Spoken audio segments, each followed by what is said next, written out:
কনস্ট্রাকশনের কাজ চলছিল। এই যে সব মিস্ত্রিরা কাজ করছেন এখানে এখানে কাজ করার সময় সকালবেলা এসে একটা গোখো সাপ দেখতে পান। আমরা আসি এখানে, এসে এখন দেখা যাক কী পরিস্থিতি, সাপটা কোথায় আছে চলুন দেখি।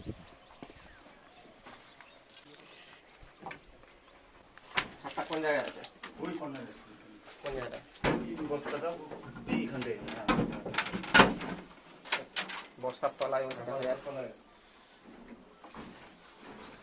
গোখো সাপ।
Rescue complete.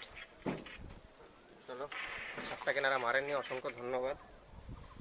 প্রত্যেকটা প্রাণী বা প্রত্যেকটা সাপের পরিবেশে ভারসাম্য ঠিক রাখার জন্য অত্যন্ত গুরুত্বপূর্ণ। এদেরকে বাঁচতে দিন, নিজেরা বাঁচুন, নিজেরা সুস্থ থাকুন, এদেরকে সুস্থ হয়ে বাঁচতে দিন। Thank you.